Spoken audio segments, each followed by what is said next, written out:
अब बहुत सारी जगह कुछ ऐसे ग्रीन फॉडर फार्मर उगाता है जहां पे उसमें प्रोटीन का लेवल अच्छा होता है जी। उदाहरण के तौर पे बरसीम है, लुसरन जिसको बोलते हैं, अल्फा अल्फा भी बोल दिया जाता है। बरसीम जिसको तो मैं आपको बताना चाहूंगा ये एक एक सवाल होगा जो आपके लिए बहुत कीमती होगा, आगे फार्म सक्सेसफुल करने के लिए कीमत होगा। और चौधरी साहब आपको एक मैं देखो, मैं जब भी किसी के साथ बैठता हूँ ना, दोस्ती के कोई सवाल नहीं होते उसमें, क्योंकि किसान फार्मर पहले होते हैं जी। हो सकता है भी आप अपनी प्रमोशन करते हो किसानों के लिए, आप दूसरे वाली फीड को तो बुरा बोलोगे। सर फार्मर का एक ही सवाल आता है मेरे को भी, हमारी गाय रिपीट करेगी, हमने एक पहले कॉस्टली फीड डाली थी, अभी एक लो बजट की फीड डाली, उससे हमारी गाय दूध बढ़ गई, तो ये क्या मैटर रहता है भी? आप तो भी उसके एक लो फीड से उसका दूध अप होना, एक कॉस्टली फीड से दूध लो जाना, उसकी रिपीटिंग की समस्या ज्यादा आनी। गुरविंदर जी, तीसरी चीज आती है थॉविंग। जी। थोविंग क्या है कि जब कंटेनर में सीमन रहता है तो उसमें लिक्विड नाइट्रोजन गैस में रहता है, -196 डिग्री टेम्परेचर होता है उस गैस का, तभी इसको फ्रोजन सीमन बोलते हैं। जी। कंपनी कह रही है 50 ग्राम दो, फार्मर कह रहा है आधा किलो तक दे दिया सर, 300 400 ग्राम दे दिया, क्यों नहीं रिजल्ट आ रहा है? जो कंपनी पंजाब से फेल है वो अगर अदर स्टेट को टारगेट करेगी, जो वो किसी भी टारगेट, कश्मीर हो, हिमाचल हो, क्यों आजकल लोग क्यों अवॉइड करते हैं? कहते हैं जी बस शादी में गए खा के कुछ नहीं आएंगे, कारण कि पता है कि शरीर में दिक्कत हो जाए, क्योंकि जो शादी का खाना, ऐसा नहीं वो खाना बुरा है क्या है। किसान भाइयों नमस्कार, मालवा फार्म में सभी किसान भाइयों का स्वागत है। आज का स्पेशल पॉडकास्ट करने जा रहे हैं हम एचएफ और जर्सी गाय की डाइट के बारे में। बहुत सारे किसान भाइयों की बड़े लंबे समय से डिमांड आ रही थी कि निर्मल भाई गाय के डाइट प्लान के बारे में हमें थोड़ी बहुत जानकारी शेयर की जाए। किसान भाइयों, मालवा फार्म जो भी करता है परफेक्ट करने की कोशिश करता है, ताकि जो पूरे भारत के किसान हमारे साथ जुड़े हैं उनके साथ जो हम नॉलेज शेयर करें वो प्रॉपर एकदम सही नॉलेज होनी चाहिए। तो आज के पॉडकास्ट में हमारे जो गेस्ट हैं चौधरी जी राजस्थान से हैं, जो कि एक प्रॉपर गाय के डाइटिशियन हैं। उन्होंने जो अपनी स्टडी की है इंडिया लेवल की उनकी स्टडी नहीं है, स्टडी फॉरेन लेवल की है, क्योंकि हमारे इंडिया में एचएफ और जर्सी ब्रीड तो आ गई, लेकिन उसे मैनेज कैसे करना है वो सिस्टम हम अडॉप्ट नहीं कर पाए।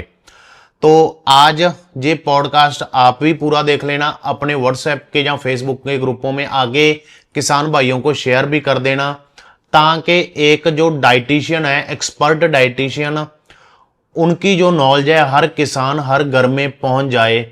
तो आज के पॉडकास्ट में हमारे साथ गुरविंदर डेयरी फार्म से गुरविंदर जी मौजूद रहेंगे और चौधरी जी मौजूद रहेंगे, जो डाइट प्लान या फिर गाय को मेंटेन कैसे करना है, या फिर बेसिक शेड का डिज़ाइन कैसा होना चाहिए, जहाँ थोड़ी बहुत टिप्स हैं वो आपके साथ शेयर करेंगे। कहाँ से आप ये पॉडकास्ट देख रहे हो नीचे अपना एड्रेस जरूर कमेंट कर देना। तो चलिए आज का जो ये पॉडकास्ट है हम शुरू करते हैं। किसान भाइयों नमस्कार, मैं आपका छोटा भाई गुरविंदर डेयरी फार्म से। जिस चेयर पोजीशन पे बैठे हैं, जिंदगी में कभी सोचा नहीं था इस चेयर पोजीशन पे बैठेंगे।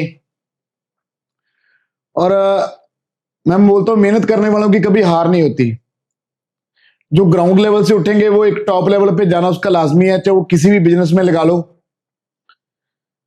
ऐसी आप हर रोज मेहनत करोगे, चाहे एनिमल के ऊपर लगा लो, आज 2 है, चाहे कल 4 होंगे, फिर परसों 6 होंगे, 100 तक बहुत दूर नहीं होता जिस दिन आपके पास 100 एनिमल हो जाएं। और ये तो एनिमल ऐसी चीज है भी आप 3 साल केयर कर लोगे, जैसे मुर्गियां अंडे देती है वैसे अंडे देने लग जाते हैं।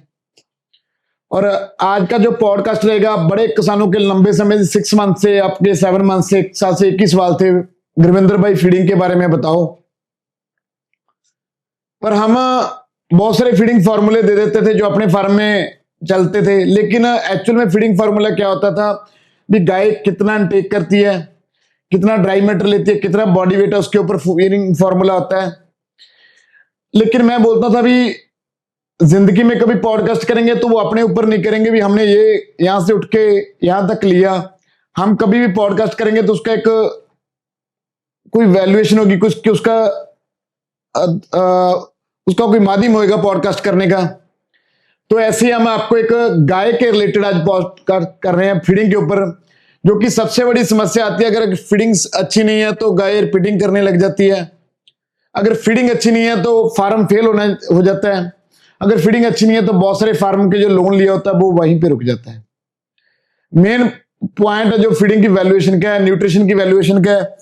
आज जो हमारे साथ मौजूद है वो चौधरी साहब, इनके बारे में बता दूं, ये फॉरेन से स्टडी किया इन्होंने, गाय को डाइटिशियन के तौर पे देखते हैं, और पंजाब में जो सबसे ज्यादा दूध निकाला गाय ने तो उनको भी डाइट दे रहे हैं प्रॉपर तरीके से, और मिनरल मिक्सचर के ऊपर काम कर रहे हैं बड़े लंबे समय से।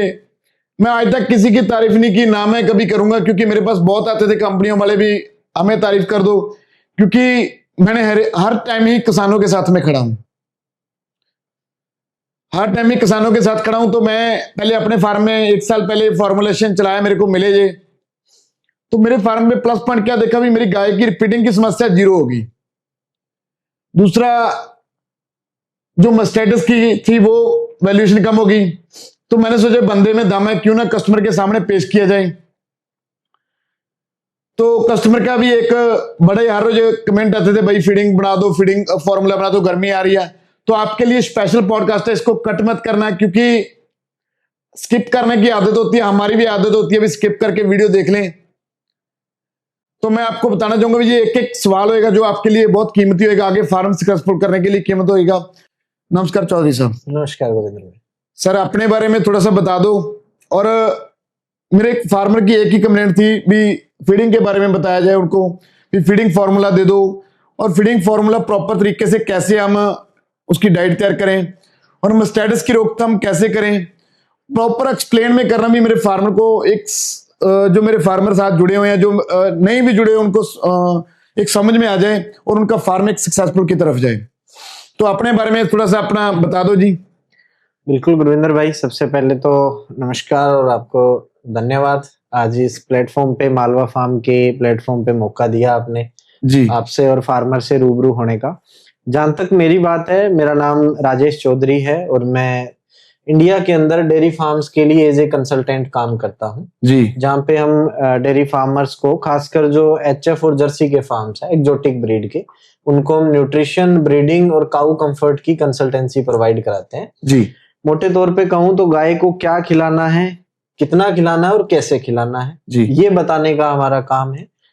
कस्टमाइज फीड फार्मर के फार्म के हिसाब से उसको बना के देना, प्री मिक्स की फॉर्मुलेशन, उसके अलावा कौन सी गाय को कौन सा सीमन लगाना है, राइट गाय के लिए राइट बुल कौन सा है उसका सिलेक्शन, और एनिमल को रखना कैसे, गर्मी के हिसाब से, सर्दी बारिश किस सीजन के हिसाब से, और छोटी छोटी मैनेजमेंट प्रैक्टिस जिससे फार्म को ओवरऑल प्रॉफिट में कैसे लेके आया जा तो ये आपने कहाँ से आपने ट्रेनिंग ली सर, उसके बारे में एक्सप्लेन कर दो थोड़ा सा। इसमें गुरविंदर जी, मैंने क्या है कि यूएसए के अंदर यूनिवर्सिटीज में एक कॉन्सेप्ट है एक्सटेंशन एजुकेशन का, तो मैंने पेंसिल्वेनिया स्टेट यूनिवर्सिटी यूएसए से, उसके बाद में यूएस की एक और यूनिवर्सिटी है कॉर्नेल, वहां से मैंने न्यूट्रिशन का बेसिक और एडवांस कोर्स किया हुआ है। उसके अलावा यूएन की ऑर्गेनाइजेशन है फूड एंड एग्रीकल्चर एसोसिएशन, उसके भी अलग अलग टॉपिक पे डिफरेंट डिफरेंट सर्टिफिकेट कोर्स रहते हैं। तो कंटिन्यू अपने नॉलेज को भी इनहेंस कर रहे हैं, उसी चीज में पढ़ाई कंटिन्यू चल ही रही है। और जनरली क्या है कि जो एचएफ और जर्सी ब्रीड है, ये भारत की तो है नहीं, ब्रीड है बाहर की, तो हम वहां जो गाय 12,000, 13,000, 14,000 लीटर, 15,000 लीटर दूध निकाल रही है जी, उसकी जो डाइट है, उसका जो मेंटेनेंस है, उस चीज की स्टडी की और उसी चीज को इंडिया में यहाँ के फार्मर के लिए अप्लाई कर रहे हैं। उसके बहुत सारे लाइव एग्जांपल है। आपने जैसे इंडिया की सबसे ज्यादा दूध निकालने वाली बात की गाय की, तो बिल्कुल हम उसका सारा मैनेजमेंट देखते हैं। इसके अलावा पीडीएफए के अंदर जो एनिमल विनर रहे हैं उनकी भी न्यूट्रिशन कंसल्टेंसी हम प्रोवाइड कराते हैं जी। तो ओवरऑल इसके अलावा हमारे पास राजस्थान में भी काफी फार्मर है, हरियाणा में भी है, कुछ गुजरात, महाराष्ट्र, सभी जगह एचएफ और जर्सी के जो फार्म है उनको प्रॉफिट में कैसे लेके आया जाए और प्रॉपर एडवांस टेक्निक के साथ कैसे फार्मिंग हो, वो करवाने का हमारा काम है।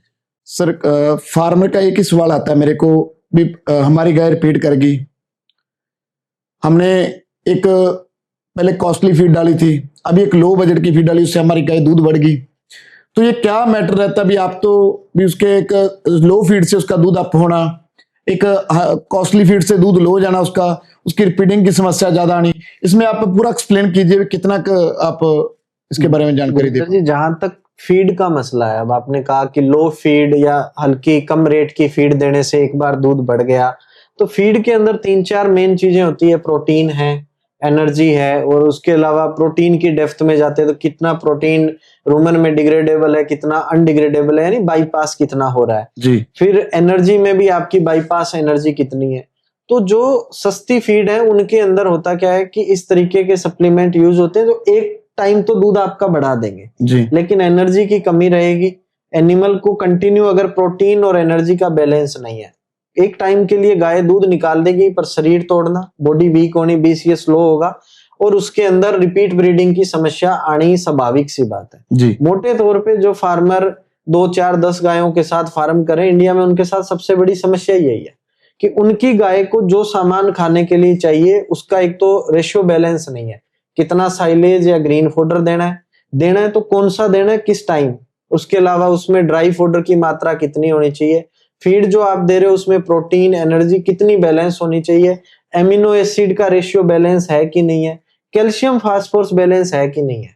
ये सारी चीजें उसके ओवरऑल प्रोडक्शन को इफेक्ट करती है जी। अब अगर कोई भी फार्मर रैंडम एक बार किसी कंपनी की फीड लेके डालता है, फिर उसको बदल के दूसरी कंपनी वाला आया उसकी डाली, फिर तीसरी डाली, तो स्टेबिलिटी रही नहीं।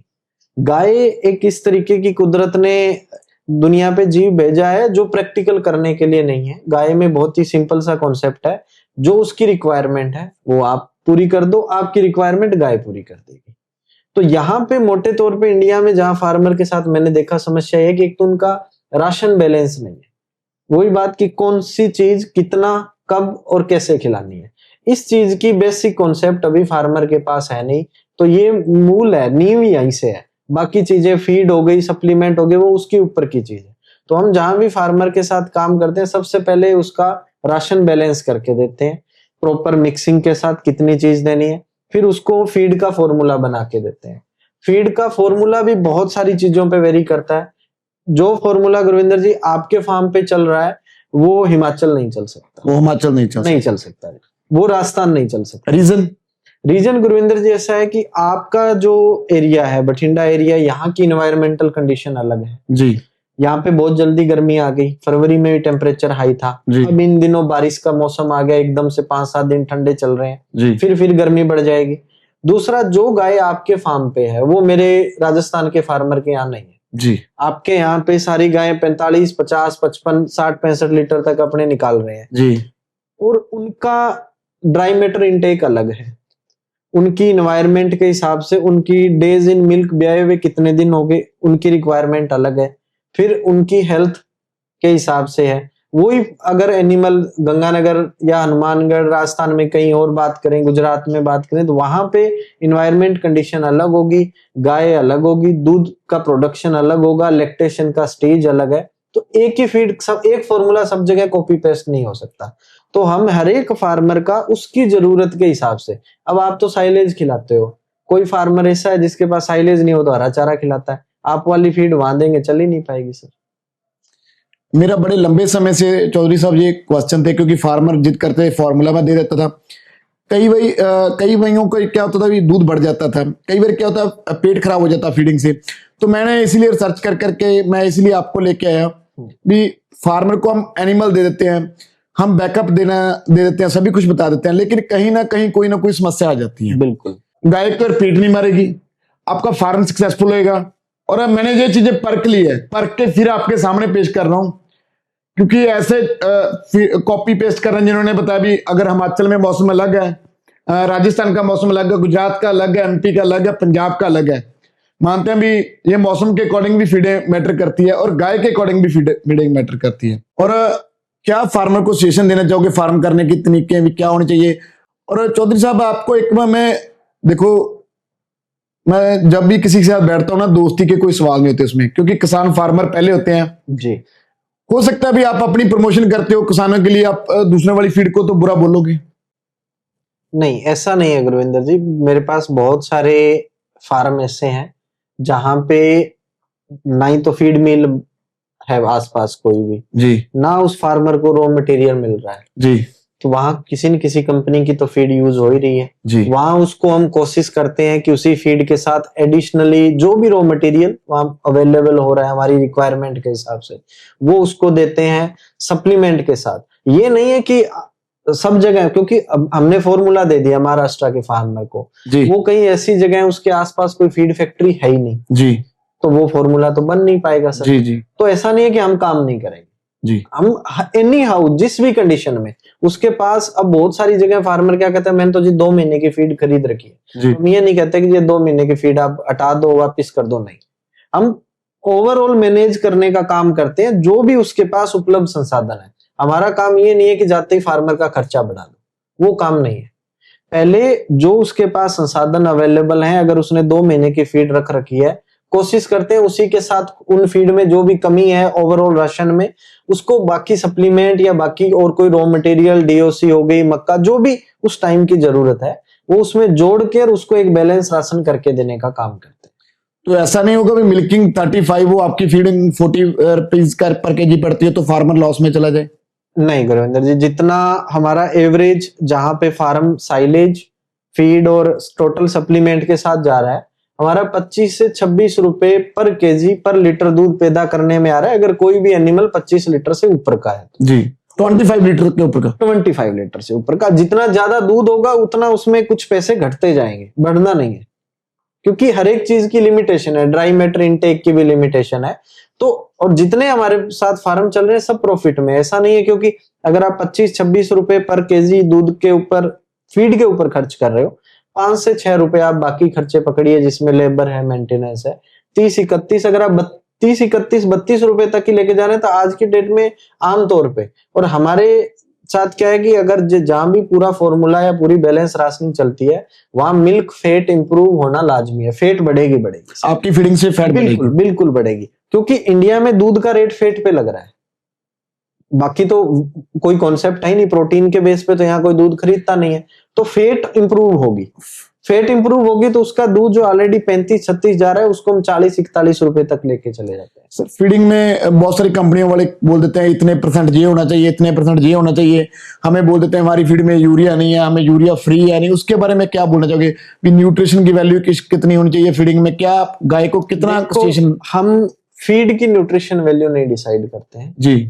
मैंने एक चीज आपको कही कि बैलेंस राशन, जिसको TMR बोलते हैं, टोटल मिक्स राशन, जी हम टोटल मिक्स राशन की वैल्यू निकालते हैं। टोटल जो TMR है उस पे हमें ड्राई मैटर का 16 से 18% क्रूड प्रोटीन हम लेते हैं, जिसमें मेजर सोर्स प्रोटीन का फीड रहता है जी। अब बहुत सारी जगह कुछ ऐसे ग्रीन फॉडर फार्मर उगाता है जहां पे उसमें प्रोटीन का लेवल अच्छा होता है जी, उदाहरण के तौर पे बरसीम है, लुसरन जिसको बोलते हैं, अल्फा भी बोल दिया जाता है, बरसीन जिसको चौड़े पत्ते वाली किसान भाई बरसीन होती है जी, तो आपके पता नहीं क्या बोलते हैं, हर स्टेट में अलग अलग नाम है। बिल्कुल जी, तो बरसीम के अंदर प्रोटीन की मात्रा बाकी हरे चारे से अच्छी होती है, ज्यादा होती है। अब अगर किसी फार्मर के पास बरसीम है तो हम जो फीड डिजाइन करेंगे उसमें प्रोटीन का लेवल पहले से लो रखेंगे, क्योंकि हमें वहां से सप्लाई मिल रही है, हमारा फीड बेचने का काम नहीं है ना, हमने तो पूरे फार्मर के लिए एक बैलेंस राशन तैयार करना है, उसमें कंसंट्रेट फीड भी हो गई, ड्राई फोडर भी हो गया, भूसा जिसको अपने बोलते हैं, ग्रीन फोडर चाहे वो साइलेज हो चाहे हरा चारा हो, उसकी अवेलेबिलिटी के हिसाब से। तो फार्मर के पास बरसीन का का भी सीजन रहता है, 2-3 मंथ सीजन रहता है, तो उस टाइम उसकी जब उसके पास घर की बरसीन होगी तो उसका फीडिंग की वैल्यूएशन कम हो जाए, रेट कम हो जाएगा। हाँ बिल्कुल, उस टाइम हम लो प्रोटीन के साथ चल सकते हैं क्योंकि हमें प्रोटीन हरे चारे से मिल रहा है जी। सिमिलर अब जैसे बहुत सारे फार्मर को हम बोलते हैं कि आप बरसीम के साथ साथ जहां तक संभव हो मक्का की बुआई करो, मक्के के अंदर स्टार्च अच्छा रहता है, एनर्जी अच्छी रहती है, क्योंकि हमें सपोर्ट मिलता है ग्रीन फोडर से। असल में देखा जाए तो कोशिश ये करते हैं कि क्योंकि टोटल बैलेंस राशन के बेस पे चला ना, फीड के बेस पे तो चलना नहीं है, तो सब जगह नहीं है कि हमें 24% प्रोटीन की फीड बनानी है। कुछ फार्म्स हमारे पास ऐसे हैं जहां पे 22% क्रूड प्रोटीन की फीड भी बहुत अच्छा रिजल्ट दे रही है। फिर अगर कोई फार्मर साइलेज बना रहा है तो हम साइलेज टेस्ट करवाते हैं जहां तक पॉसिबल हो, उसके अंदर कितना स्टार्च है उसके बेस पे फीड बनती है, हरे चारे के साथ अगर फीड खिलाना चाहता है तो उसके बेस पे फीड बनती है। सिर्फ फीड के ऊपर फोकस नहीं है, टोटल बैलेंस राशन, गाय को अकेली फीड से दूध नहीं निकाला जा सकता ना।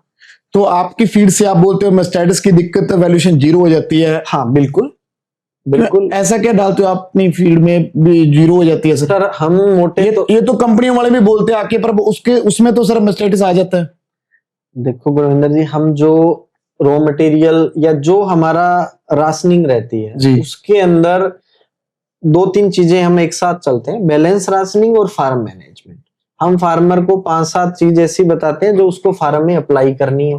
कोई ज्यादा खर्चे की चीज नहीं है, सिर्फ काम करने का तरीका ही बदलना है।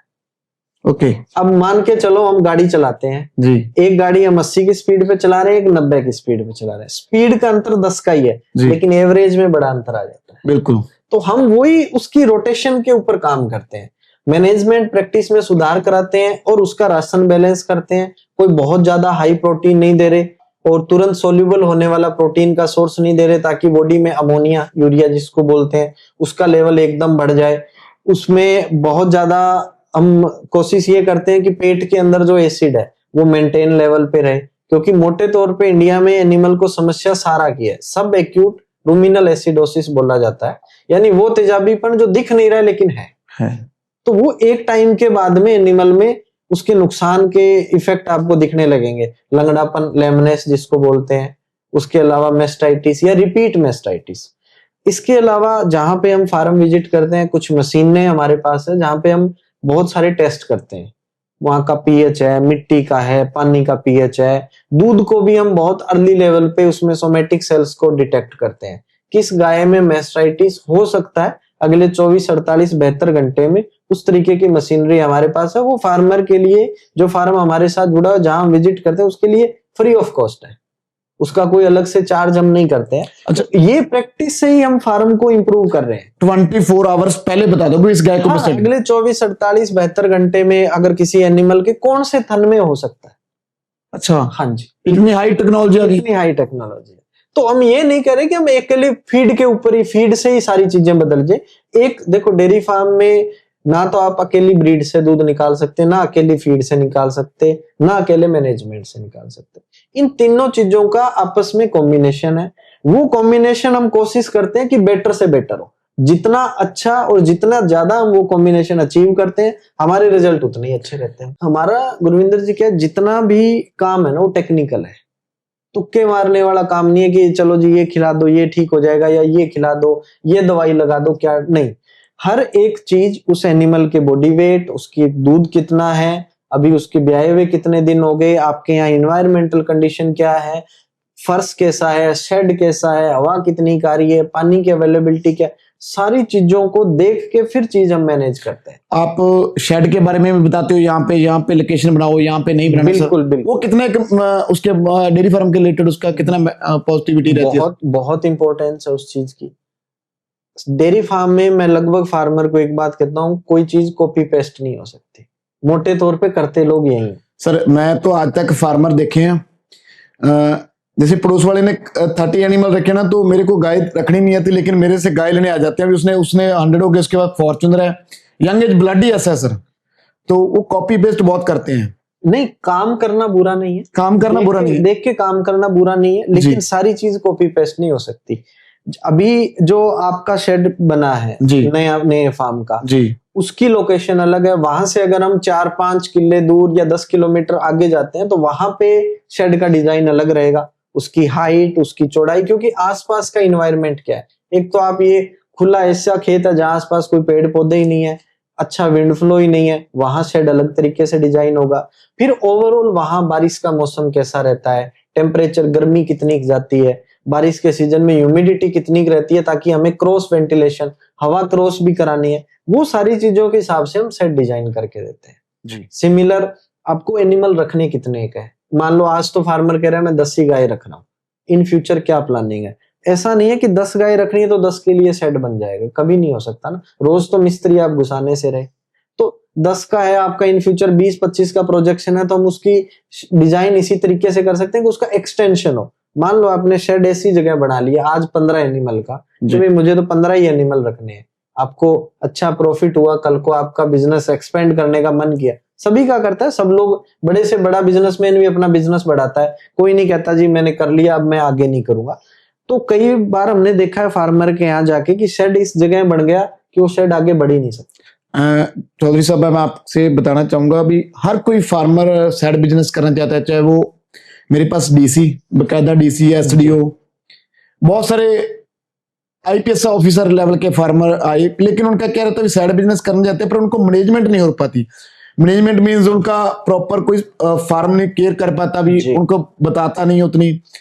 गाय की रिपीटिंग होगी, गाय दूसरी बार ब्याई नहीं, मिल्किंग डाउन हो गया तो उनका फार्म लॉस में चला गया, उन्होंने एकदम छोड़ दिया।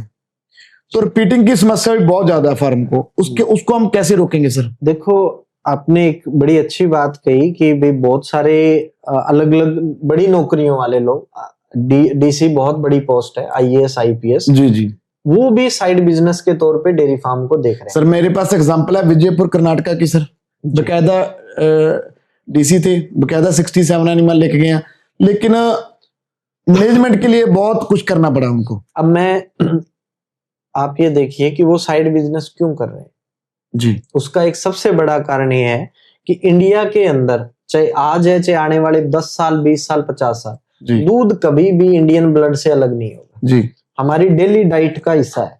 तो जो नए फार्मर या जो लोग जिन्होंने अभी डेयरी फार्म नहीं किया और सोच रहे हैं, इस वीडियो को देख रहे हैं, उनके भी लिए जानकारी की बात है ये कि दूध कभी भी यहाँ की मार्केट से बंद नहीं होगा जी। सुबह चाय कॉफी से लेकर के रात के डिनर में पनीर तक दूध हमारे फीडिंग का हिस्सा है जी। इसीलिए सब लोग इस इंडस्ट्री में आना चाहते हैं। सर मैं खुद बोलता हूं, अगर हमारे बच्चे पढ़े लिख के अच्छे पढ़ गए, मैं उनको कभी नौकरी नहीं करवाऊंगा सर। मेरा खुद का ये मानना है भी हमारा खुद का घर का बिजनेस, अगर 50 गाय भी होगी ना तो मैं कोई भी शौक पूरे कर सकता हूँ। ऐसे कर रहे हैं लोग सर, किसी की गुलामी नहीं करनी, हमने एक मालिक बनना है, खुद का बिजनेस है, खुद का बिजनेस है। अब आपका सवाल था मैनेजमेंट से। मैनेजमेंट सर, बहुत सारे लोग ऐसे हैं जो साइड बिजनेस के तौर पे जाना चाहते हैं कि भाई हमारी खुद की प्रेजेंस नहीं रहेगी, वहां पे किसी न किसी वर्कर या जो फार्म सुपरवाइजर है उसके भरोसे काम होता है। अगर कोई भी आदमी नया फार्म करना चाहता है या ऑलरेडी फार्म है बट मैनेजमेंट की वजह से परेशानी झेल रहा है, तो वहां हम उनकी जो वहां पे काम करने वाले लोग हैं उनको भी एज ए ट्रेनिंग प्रोवाइड कराते हैं। जो वहां पे सुधार पहले लेवल पे होने जरूरी है वो रिफॉर्म करते हैं, वो सुधार करते हैं और उनका काम करने का तरीका जो है वो फार्म के हिसाब से सेट करते हैं। तो अगर कोई भी फार्मर या कोई आदमी ये सोच के फार्म करने से कतरा रहा हो कि भी संभालेगा कौन, तो वो काम भी हम करके देते हैं। उस चीज का भी हमारे पास प्रॉपर सेटअप है, नए फार्मर के लिए भी और पुराने फार्म के लिए। मेरा एक सवाल फिर है सर, आपको रिपीटिंग के बारे में आप 2-4 चीजें जरूर। अब रिपीट ब्रीडिंग में सबसे पहली बात तो वही आ जाती है कि राशन बैलेंस नहीं है, प्रोटीन एनर्जी का लेवल बॉडी के अंदर बैलेंस नहीं है, तो रिपीट ब्रीडिंग की समस्या आएगी। दूसरा, जो आप सप्लीमेंट दे रहे हैं जिसको मिनरल मिक्सचर बोलते हैं जी, तो मिनरल मिक्सचर जो इंडिया के अंदर बन रहे हैं चाहे किसी भी कंपनी के हो, वो बन रहे हैं 400-500 किलो वजन वाले और 18-20 लीटर दूध देने वाले एनिमल के हिसाब से। क्योंकि हमारे यहाँ की जो स्टडी है या यहाँ की जो अभी वेटनरी साइंस है वो इसी चीज पे ही अभी काम कर रही है अभी तक कि गाय का वजन, एडल्ट गाय का वजन 400-500 किलो होता है। आप कोई भी मेडिसिन भी उठा के देखोगे तो उसकी जो डोज है पूरी वाइल की भी डोज उसी हिसाब से ही सेट होती है। फॉर एग्जाम्पल, एक मैग्लूडाइन नाम का इंजेक्शन आता है, फ्लूनिक्सिन मैग्लूमाइन उसमें साल्ट है, उसके ऊपर लिखा होता है 1 ml for 20 kg body weight, यानी 20 किलो पे 1 ml लगेगा। अब उसकी जो पैकेजिंग आती है वो 20 ml की ही है, यानी कितने किलो? 400 किलो वाली गाय के लिए। तो इंडस्ट्री के अंदर सिस्टम ही ऐसा है। अब वहां पे एनिमल की रिक्वायरमेंट पूरी नहीं हो रही है। क्यों नहीं हो रही है? कि जो गाय आप प्रोवाइड करा रहे हो अच्छी ब्रीड की 45, 50, 40 लीटर वाली मिल्किंग की, उस गाय का वजन कम से कम 700 किलो होता है, कम से कम 850, 900 किलो तक की गायें हैं। उनका ड्राई मैटर इंटेक 22, 25 किलो तक होता है, 23, 24 किलो तो अमूमन ड्राई मैटर गायें खाती है। और उसके बाद में उनकी जो रिक्वायरमेंट है वो उन सप्लीमेंट से पूरी नहीं हो पाती। पूरी नहीं होने की वजह से उनकी डेफिशिएंसी बॉडी के अंदर आना स्वाभाविक सी बात है, चाहे वो ट्रेस मिनरल है चाहे वो विटामिन है। उसके अलावा जब राशन बैलेंस नहीं है तो बॉडी के अंदर कैल्शियम फास्फोरस का रेशियो भी बैलेंस नहीं है। कोई पता ही नहीं है कि कैल्शियम जा कितना रहा है। कैल्शियम फास्फोरस हमेशा 2:1 के रेशियो में होना चाहिए। 100 ग्राम कैल्शियम है तो 50 ग्राम फास्फोरस होना चाहिए। ये बैलेंस मिसमैच हुआ तो सर ना आपका 200 ग्राम दिया हुआ काम करेगा ना 300 ग्राम काम करेगा। तो वो सारी चीजें बैलेंस नहीं होने से ये दिक्कत आ रही है। दूसरा, जो कंसंट्रेट फीड है उसका बहुत बड़ा रोल है। अगर फीड प्रॉपर बैलेंस नहीं है तो एनिमल एक टाइम तक दूध तो देगा, लेकिन बीसीएस कमजोर और रिपीट होना स्वाभाविक सी बात है, क्योंकि उसमें प्रोटीन और एनर्जी का रेशियो बैलेंस नहीं है। हम किसी कंपनी या किसी भी स्पेसिफिक प्रोडक्ट के अगेंस्ट नहीं है, लेकिन मेन चीज है कि फार्मर की जरूरत क्या है। फार्मर की जरूरत आज बहुत कम फार्म ऐसे मिलेंगे जो कह दे कि जी मैं तो जो फीड खिला रहा हूं उससे बहुत सही चल रहा हूं, नहीं है। उसका रीजन यही है कि आप कोई भी कंपनी, बहुत कंपनियां काम कर रही है इंडिया में, कोई कंपनी आज तक क्यों नहीं फार्मर की चीजें सेटिस्फाई कर पाई, क्योंकि उनका बिजनेस मॉडल जो है वो 18-20 लीटर वाली दूध रखने वाली गाय जो घरों के अंदर पाली जाती है उन पे वो ज्यादा फोकस किया जाता है, क्योंकि इंडिया में ज्यादा पॉपुलेशन उन्हीं एनिमल की है। एनिमल हर गांव में हर घर में नहीं होते, नहीं होता वो रेयर है जी। अब रेयर एनिमल है, स्पेसिफिक एनिमल है, उसकी रिक्वायरमेंट अलग है, वो आप एक रेडीमेड प्रोडक्ट से कभी नहीं पूरी कर सकते। उसके लिए आपको अपना कस्टमाइज फीड होना ही चाहिए। हम पंजाब में बैठे हैं, जितने बड़े फार्म्स हैं और जितने हाई प्रोड्यूसिंग मिल्किंग वाले हैं, कोई भी फार्म ऐसा नहीं है जो कस्टमाइज फीड पे नहीं चलता। बिल्कुल किसान भाइयों, कस्टमाइज फीड के बारे में बता दूं मैं। कस्टमाइज का मतलब होता है खुद की फीड फॉर्मुलेशन होना, अभी खुद का फीड फार्म के हिसाब से, फार्म के हिसाब से तैयार करना जी। और पंजाब के जितने बड़े फार्म है वो खुद का फॉर्मुलेशन होता है, खुद की उनकी फीड तैयार होती है। लेकिन कंपनियों वाले भी आके बोल देते हैं भी हम आपका ये फीड अभी यूरिया फ्री है, ये चीज इतने फ्री है, सभी कंपनियों वाले बोलते हैं। आप भी अपनी चीज को बोलोगे भी मैं तारीफों, मेरे कस्टमर्स जुड़ेंगे, लेकिन कितना कंपनी और इससे कंपैरिजन क्या करते हो सर? उसमें क्या है जो आपकी फीड में है उसमें नहीं है, जी उसको कंपैरिजन कैसे करते सर देखो, दो चीजें हैं। कंपनी ने क्या डाला है ये कंपनी को पता है जी, हमने क्या डाला है ये हमें और फार्मर दोनों को पता है। आप किसी भी होटल रेस्टोरेंट में जाके खाना खाते हो, ये बात तो सच है भी, जो कंपनी की फीड है उस कंपनी की फॉर्मुलेशन है। जो आपकी फीड सामने तैयार होगी, जहां तो इनको पता है, जहां जो फार्मर खिला रहा है, दोनों चीजों दोनों को पता है, इसमें कोई बुरी चीज नहीं है। ये बात आपकी करेक्ट है सर। बिल्कुल। हम किसी भी होटल पे गए, हमने कोई भी खाने का ऑर्डर किया जी, हमें जो बड़ा पार्ट दिखता है, हमने पनीर मंगाया तो हमें पनीर दिखता है, लेकिन ग्रेवी में क्या डला है हमें नहीं पता। हमें नहीं पता। अब अगर हमें पता हो कि इसमें कौन सा तेल, कौन सा घी, कौन से मसाले यूज हुए हैं, तो हम ये डिसाइड कर सकते हैं कि ये चीज हमारे लिए सही है, ये चीज सही नहीं है। तो वहां हमें तो और क्या कारण है, किसी को होटल का खाना जचता क्यों नहीं है जी? आज इंसानों में हमें किसी भी होटल का खाना, चाहे जितना मर्जी अच्छा हो, हम लंबे टाइम तक नहीं खा सकते जी, हमारा पेट खराब हो जाता है। तो गाय के साथ भी तो यही समस्या है, उसको भी तो आप होटल का ही खाना खिला रहे हो। जी, जो कंपनी की रेडीमेड फीड है वो होटल का खाना ही तो है, खाने में टेस्टी है, बढ़िया स्वादिष्ट लगती है। हम जो फॉर्मुलेशन करते हैं, बहुत बार फार्मर शुरू में 2-4 दिन कंप्लेन भी करता है कि जी गाय खा नहीं रही है, जी, तो हम कोई उसमें एक्स्ट्रा फ्लेवर, पैलेटेबिलिटी बढ़ाने वाली, डेकोरेशन वाली चीजें नहीं डालते। क्यों फार्मर का खर्चा कराना फालतू में? जी, जो उसकी काम की चीज है, जो उसको जरूरत है, अच्छी क्वालिटी का रॉ मटेरियल यूज करो। हम तो सोया बेस्ड प्रोटीन ज्यादा प्रेफर करते हैं, और कोई प्रोटीन का सोर्स ही नहीं यूज करना चाहते। सोयाबीन यूज करते हैं, अब एनर्जी के तौर पे बाईपास फेट यूज करते हैं। फेट में भी जो अच्छी क्वालिटी की है, जो इंडिया में सबसे बेस्ट चल रही तो है, ये चीजें तो कंपनी वाले भी बोलते हैं हम यूज करते हैं, तो फिर रिजल्ट नहीं आते। रिजल्ट नहीं आते। आपके सामने कितने फार्मर आपको रोजाना मिलते हैं, फिर क्या रीजन? फिर तो रिपीट ब्रीडिंग की समस्या होनी नहीं चाहिए ना, अगर ये चीज पेस्टिसाइड्स होना ही नहीं चाहिए। मैं ये कह रहा हूं कि जो हमारे फॉर्मूले हैं या हमारा जो बैलेंस राशनिंग है, उससे ये दिक्कत नहीं आती है। दिक्कत नहीं आती, यही बात कंपनी वाले बोलते हैं। मेरे तो लाइव रिजल्ट है, प्रैक्टिकल है। हम तो जिन 1500-1700 एनिमल के साथ काम कर रहे हैं, वहां समस्या नहीं है, तो वहां उनके साथ क्यों आ रही है? और एक कंपनी नहीं, सबके साथ ही है। यहाँ अलग चलती है, 200 किलोमीटर बाद में अलग है, 400 किलोमीटर के बाद में अलग है, सैकड़ों कंपनी, हजारों कंपनियां होंगी, लेकिन वो क्यों नहीं कर पाते? उसका एक वही कारण फार्मर को समझना पड़ेगा गुरविंदर जी, कि वो जो फीड है वो आपके फार्म के लिए नहीं बनी है, नहीं बनी, वो सबके लिए है। सबके लिए है। आपके घर पे जो खाना बन रहा है, जो आपके खुद के लिए बन रहा है, आपकी रसोई में बन रहा है, वो आपके लिए, आपकी फैमिली के लिए। उस खाने को खा के आप कभी बीमार नहीं होगे। आज तक हुआ आपके साथ कि घर का खाना खा के आपको फूड पॉइजनिंग होगी, बीमार हो गए, डायरिया लग गया? कभी नहीं होता। हमारे साथ हम बाहर कहीं जाते हैं, किसी शादी ब्याह में जाते हैं, क्यों आजकल लोग क्यों अवॉइड करते हैं? कहते हैं जी बस शादी में गए, खा के कुछ नहीं आएंगे।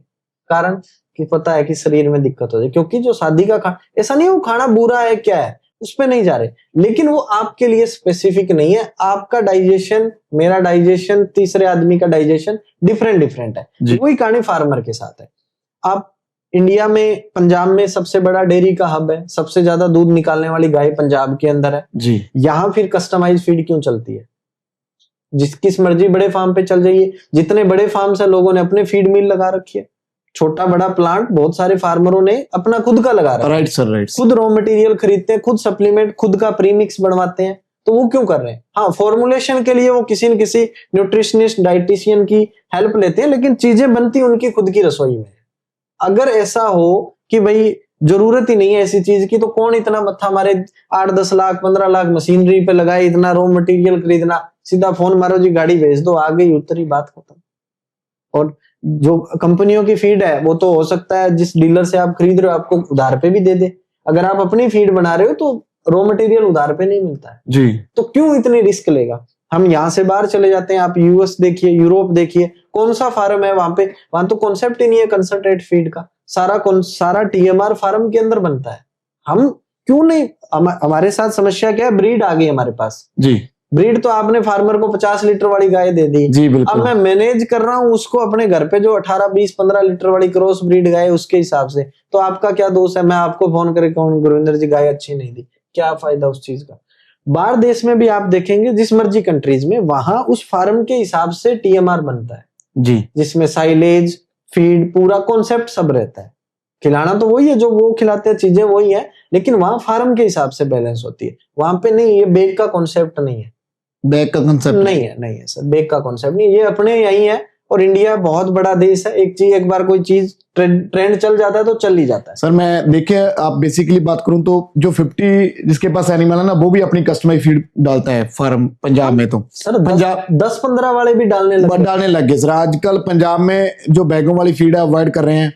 और मैं एक बात में खासियत देखिए, जो कंपनी यहाँ से फेल है सर, जो कंपनी पंजाब से फेल है, वो अगर अदर स्टेट को टारगेट करेगी, जो वो किसी भी टारगेट, कश्मीर हो, हिमाचल हो, वहां पे जाके टारगेट करती है। हम गाय देते हैं 40 लीटर वाली, लेकिन वहां पे वो अप्रूव नहीं करती, क्योंकि वो फीड वो खा रही है ना जो हमने यहाँ से फेंकी हुई है पंजाब में। गुरविंदर जी देखो, नए एक्चुअली क्या है, कोई भी चीज जिसने तुक्के पे चलाना होता है ना, वो नए आदमी को टारगेट करेगा। जी जी। अब हिमाचल कश्मीर के नए फार्मर हैं जी, वहां तो अभी एचएफ की डेयरी का तो नया कॉन्सेप्ट है, 2 साल हुए हैं जी, तो वो नए लोग हैं, उन्हें समझ नहीं है उतनी जी। और होता क्या है कि इस दुनिया में जिसको बेचना है ना, वो सामने वाले का माइंड सेट कर देता है। जी जी। तो जिसको बेचना है वो आपका माइंड सेट करेगा। जी। अब हमारे साथ बहुत सारी दिक्कत आती है, हम बेचने में इतने अच्छे नहीं है। मेरी सबसे बड़ी कमजोरी यही है कि हम बेच नहीं पाते हैं। तो हम शुरू करेंगे तभी सच बोलेंगे कि भाई आपके फार्म में ये दिक्कत है, आपको ये करना पड़ेगा। अब वो कहता है जी नहीं दिक्कत कहाँ है, मैं तो ये से नहीं। तो एक्चुअली क्या है कि सच कड़वा जरूर है लेकिन लंबे चलने वाली चीज है। अब अगर किसी भी फार्म को प्रॉफिट में जाना है तो उसके लिए 3-4 काम करना बहुत जरूरी है। फीड उसके फार्म के हिसाब से हो, सप्लीमेंट जिसको प्री मिक्स है, नॉर्मल मिनरल मिक्सचर नहीं, कोई भी रेडीमेड चीज नहीं। अगर उसने 45, 50, 40 लीटर वाली मैं कह रहा हूँ 25 लीटर से ऊपर की गाय रखनी है तो उसका राशन बैलेंस होना बहुत जरूरी है उसके हिसाब से, अदरवाइज प्रॉफिट नहीं ले पाएगा सर।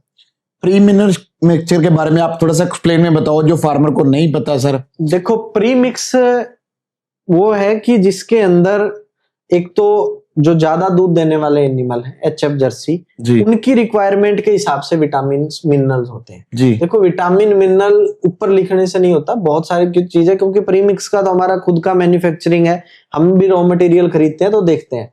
हम जो वो विटामिन यूज करते हैं जिसकी बायो अवेलेबिलिटी सबसे ज्यादा। बायो अवेलेबिलिटी मीन्स कि जितना आपने शरीर को दिया लगेगा कितना। आपको 1 चम्मच कोई सामान खिलाया जा रहा है, आपकी बॉडी के अंदर वो कितना ज्यादा लगेगा, आधा चम्मच लगेगा, पौना चम्मच लगेगा, उसके ऊपर डिपेंड करता है।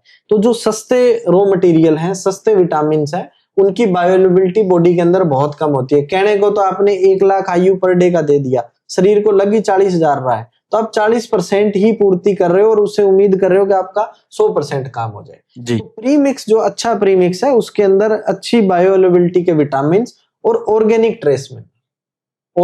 ट्रेस मिनरल की अवेलेबिलिटी सबसे ज्यादा होती है। अब बहुत सारे मिनरल मिक्सचर चलते हैं, उसमें लिखा होता है कि जिंक का सोर्स जिंक सल्फेट है।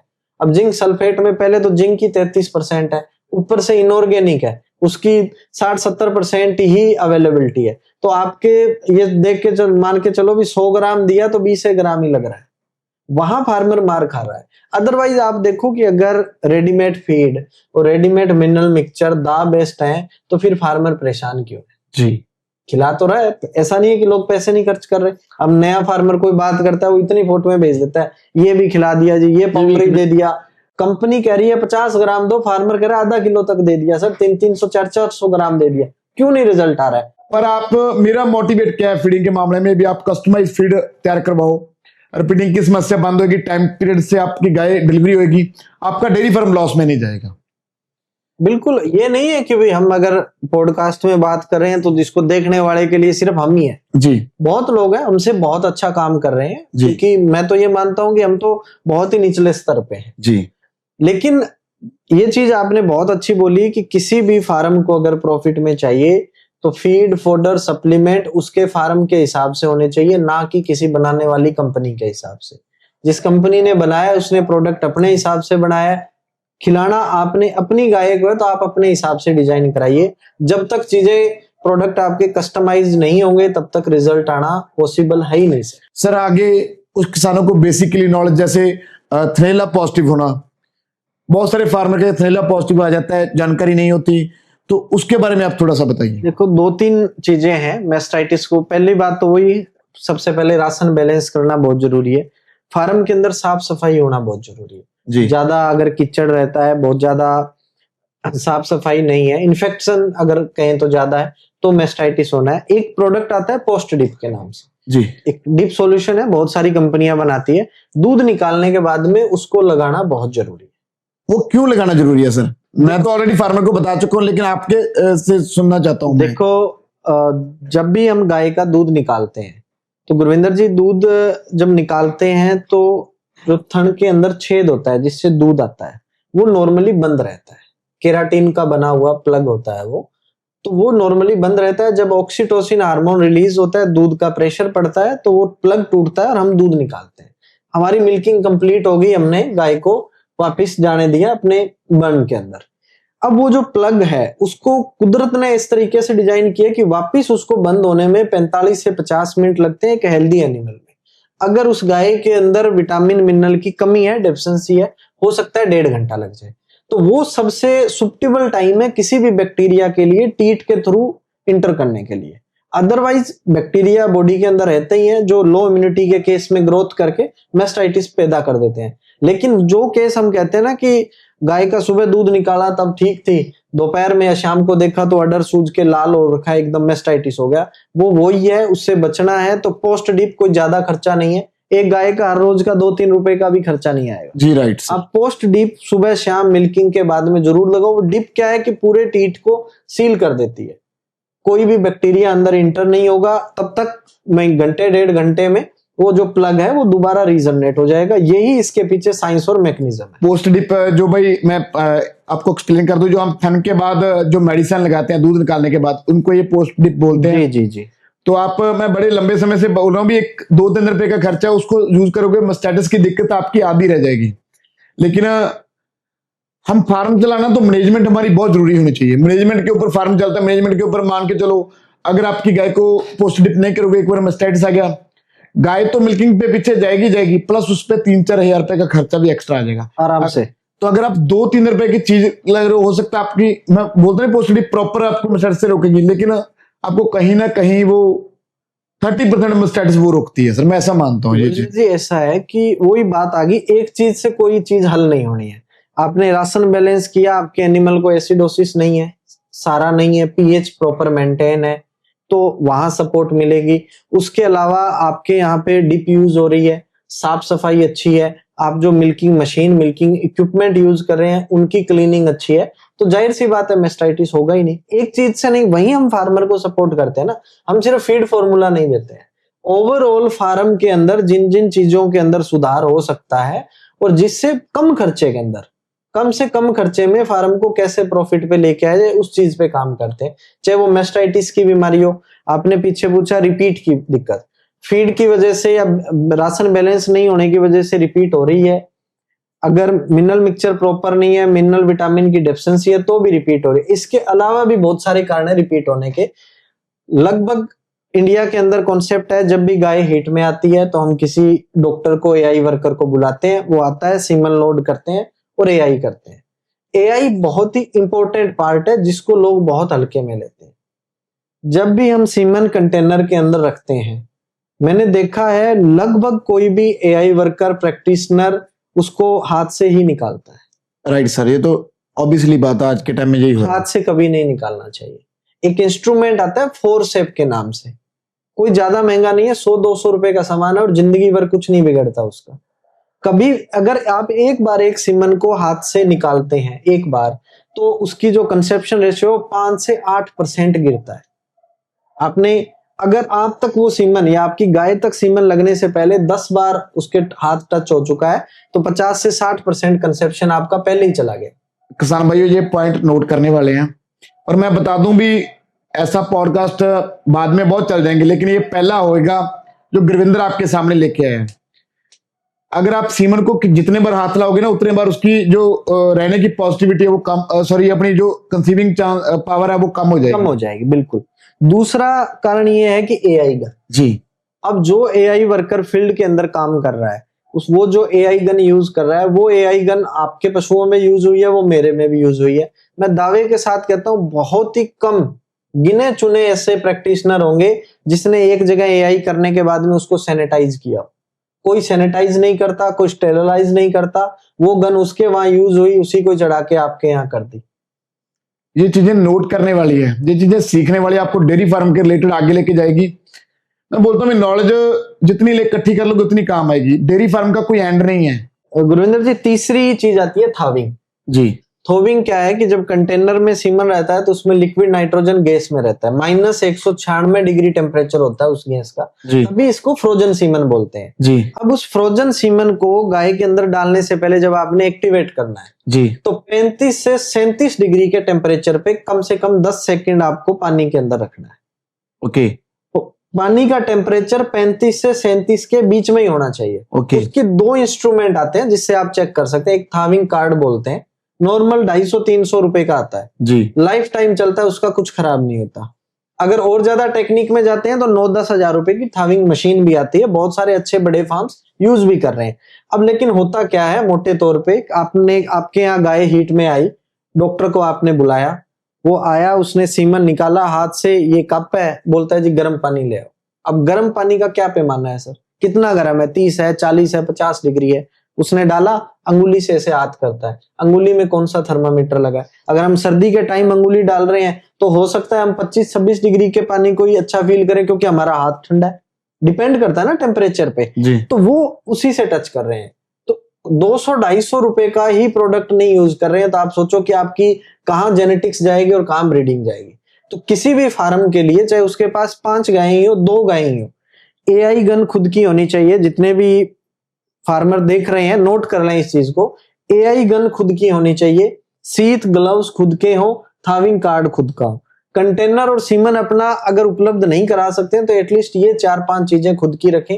सीमन काटने के लिए स्ट्रो कटर आता है, 100 रुपए का प्रोडक्ट है सर, वो एक जैसा सीमन काटता है। कैंची से काटते हैं तो हो सकता है टेढ़ा मेढ़ा कट जाए, कैंची की धार कितनी है उस पर डिपेंड करता है। ये 5 चीजें खुद की, एआई गन, सीट, ग्लव्स और स्ट्रो कटर और थाविंग कार्ड। किसान भाइयों, ये मैं आपको बता दूं भी 1000 रुपए के समथिंग खर्चा आएगा। बिल्कुल, और लाइफ टाइम चलने वाली चीज है। और आप घर पे लाके रखो, ये पॉइंट नोट करो। और क्योंकि दूसरी गन यूज करते हैं, जब वो वॉश नहीं करते पानी के साथ, उसमें कोई ना कोई बैक्टीरिया होते हैं जो आपकी गाय के अंदर चले जाते हैं। बिल्कुल गुरविंदर जी, तो ये अगर छोटी छोटी प्रैक्टिस करेगा फार्मर तो ऑफकोर्स रिपीट ब्रीडिंग हल हो जाएगी। हम ये नहीं करेंगे हम अकेली फीड से ही सारा कुछ कर देंगे, फीड में कोई जादू डाल देंगे, नहीं, ऐसा नहीं है।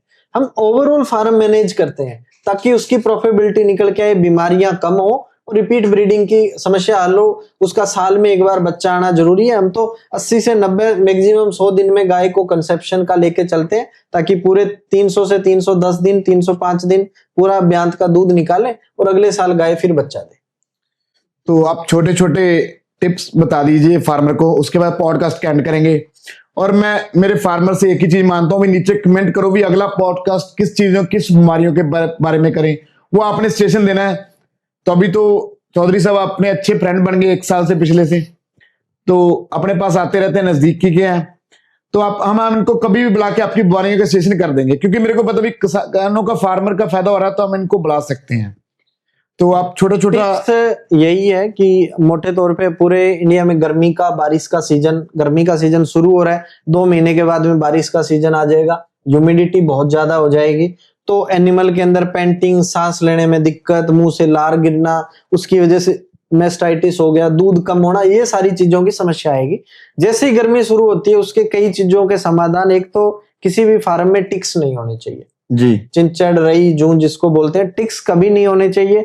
टिक्स होंगे उसका, जैसे ही अगर गर्मी के सीजन में आपके एनिमल के अंदर टिक्स है, बहुत सारे पैरासिट ऐसे होते हैं जो हमें बहुत बड़े साइज में नहीं होते, दिखते नहीं है, तो टिक्स का समाधान करो। बहुत सारी स्प्रे आती है, इंजेक्शन आते हैं, वो आप अपने एनिमल को लगाओ। गर्मियों में अगर कोई गाय बीमार हुई है, शरीर कमजोर हुआ है या उसका दूध कम हो रहा है, आपने नोटिस किया कि पिछले 5-7 दिन से गाय का दूध कम हो रहा है, बीसीएस वीक हो रहा है, सबसे पहले जाके उसका सीबीसी कराओ। 150-200 रुपए का ही ब्लड टेस्ट है, कोई महंगा नहीं है। सीबीसी कराओगे आपको पता लग जाएगा कि इसके अंदर ब्लड कम हो रहा है कि नहीं हो रहा है, तो आगे आप प्रोटोजोल टेस्ट उसका करा सकते हो। ये ध्यान में रखने वाली बात है। दूसरा काम है कि मक्खी और मच्छर फार्म के अंदर नहीं होने चाहिए किसी भी हालत में। उसके लिए भी अगर किसी फार्मर को पूछना है तो हमें फोन करेगा। बहुत सस्ते फॉर्मूले हैं जो इजीली अवेलेबल है, कोई महंगी दवाइयां नहीं है, वो कहीं से लोकल से अरेंज करके यूज कर सकता है। अगर किसी फार्म पे 100 लीटर दूध है आज के तारीख में और वहां पे मक्खियां हैं, मैं आपको इतना एश्योर कर रहा हूं गुरविंदर जी, आप मक्खी हटा दीजिए, आपका दूध 105 किलो हो जाएगा। अगर किसी फार्म पे 100 लीटर दूध है आज के तारीख में और वहां पे मक्खियां हैं, मैं आपको इतना एश्योर कर रहा हूं गुरविंदर जी, आप मक्खी हटा दीजिए, आपका दूध 105 किलो हो जाएगा जी। एनिमल स्ट्रेस में रहता है, बारी बारी पूंछ हिलाता है, डिस्टर्ब रहता है, उसकी एनर्जी वेस्ट होती है। बड़ी एनिमल के अंदर एनर्जी सेविंग बहुत बड़ा कॉन्सेप्ट है, जितनी एनर्जी हम बचाएंगे उतना ही ज्यादा बेनिफिट होगा। गर्मी का सीजन है, पंखे होने बहुत जरूरी है क्रॉस वेंटिलेशन के लिए। पंखे, छात वाले जो पंखे होते हैं जो नॉर्मल हम घरों में यूज करते हैं, वो डेयरी फार्म के लिए नहीं है। जो बॉक्स फैन चलते हैं जिनको डेयरी फार्म फैन बोलते हैं, हर फार्मर के यहाँ वो होना बहुत जरूरी है, क्योंकि गाय को हवा से ज्यादा वेंटिलेशन की जरूरत है। वेंटिलेशन यानी यहाँ की हवा आगे गई और फ्रेश एयर अंदर आई। जितनी फ्रेश एयर आपके अंदर शेड के अंदर रहेगी, आपके एनिमल को उतना ही स्ट्रेस का लोड कम होगा। फोगर का इस्तेमाल जरूर करो। जब सूखी गर्मी पड़ रही है, जब तक बारिश नहीं है, तब तक फोगर लगाओ। पित्तल के फोगर जो आते हैं अच्छी क्वालिटी के, ताकि वो रोज रोज खराब ना हो। हर 5-7 दिन में उनको खोल के एक बार सफाई कर लो, आपके अच्छी क्वालिटी के फोगर लंबे चलेंगे। जब बारिश का सीजन शुरू हो जाए तो स्प्रिंकलर का यूज करो जी, क्योंकि बारिश के सीजन में ह्यूमिडिटी बढ़ जाती है। अगर हम फोगर यूज करेंगे तो और ज्यादा ह्यूमिडिटी बढ़ेगी। तो उस टाइम हमें जरूरी है कि प्रेशर से गाय के ऊपर पानी जाए, ताकि जो भी मॉइस्चर की लेयर उसकी बॉडी पे बन रही है वो हट जाए। गर्मियों के सीजन में दोपहर 12-1-2 बजे फार्मर अपनी गाय को नहलाए जरूर जी। तेज जो प्रेशर वाला पानी है उससे बहुत सारे फार्मर कंप्लेन करते हैं, उनकी ऐसे संशय रहता है कि जी गाय को सर्द गर्म हो गया तो, बुखार आ गया तो, 1% भी दिक्कत नहीं आएगी। आपके एनिमल का स्ट्रेस का लोड कम होगा। चौथा काम, गर्मियों में जो एनिमल हाँफ रहा है, आप बैलेंस राशन नहीं यूज कर रहे हैं किसी कंपनी का, या जो भी अपने हिसाब से कॉन्सेप्ट यूज कर रहे हैं, तो बाईपास फेड को अपनी डाइट में ऐड करें। 100 से 150 ग्राम बाईपास फेट अगर आप देंगे, सबसे अच्छा और सबसे फास्ट एक्टिंग एनर्जी का सोर्स है किसी भी गाय के लिए। तो इसके अलावा गुरविंदर जी, एक पानी का बहुत बड़ा इंपॉर्टेंस है गाय के लिए।